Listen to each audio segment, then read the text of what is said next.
ny vavaon'ny finoana totosa omaly tetsaim-pandrana ny fanaovatsy ny peramiasa teo amin'ny fiangonan'i Jesosy Kristy Madagasikara na ny FGM sy ny tanjona teto dia ny andraisanana ny fiainana ara-tsosialy ho an'ny mpiasa manerana ny saha ny FGM.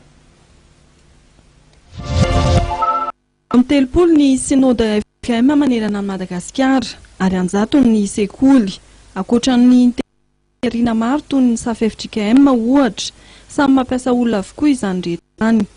Misy anefa ny esika amin'ny tsy fanatanterahana amin'ny fanomezana ny fehina ara-tsosialy ireny mpiasa ireny. Koa ny fanaiky ara-asa ny FGM amin'ny alalan'ny filohany Irako Andriamasoa Mipitandrina sy ny CNAPS amin'ny alalan'ny tale jeneraly ary Zakarabe Kotoraolona mba tsy haverozoa ireo mpiasa manerana sahan'ny FGM.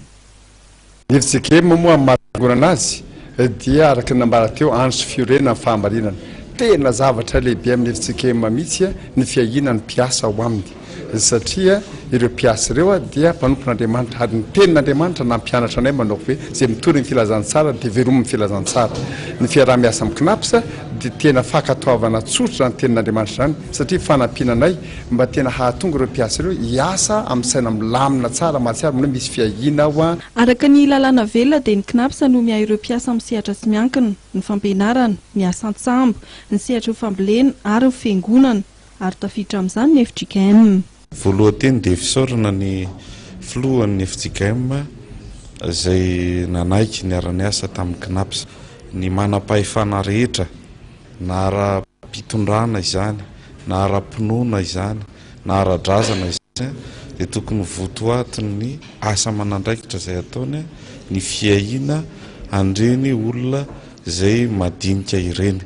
Tokony atao zava-dehibe tokoa izany satria tsy misy fiarahamonina irindra raha tsy mahatsapa ny rehetra fa misy ny fifampitsinjovana ary toy izay mitranga any amin'ny fiainany skoto dia hoe ny kely manohany lehibe ary ny lehibe kosa dia miaro kely. Eritaona ny faharetan'ny fanarahana ka tsy maintsy izy mibainga voavadika.